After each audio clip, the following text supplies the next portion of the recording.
मी त्यांना उभं केलं नाही, माझ्या पक्षाने त्यांना एबी फॉर्म दिला, आमच्या अध्यक्षाने त्याला उभं करायचं ठरवलं. आता तुम्ही खेळता तो काय क्रिकेट खेळ आहे का? कसली खेळी आहे ती? राजकीय खेळीच आहे ना.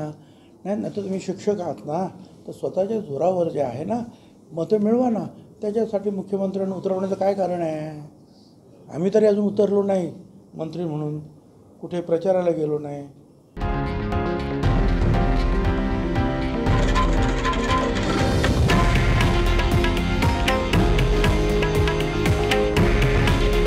हे आहे देशातील नंबर 1 न्यूज नेटवर्क आणि आपण पाहत आहात TV9 मराठी. काळजी तुमची, हित महाराष्ट्राचं.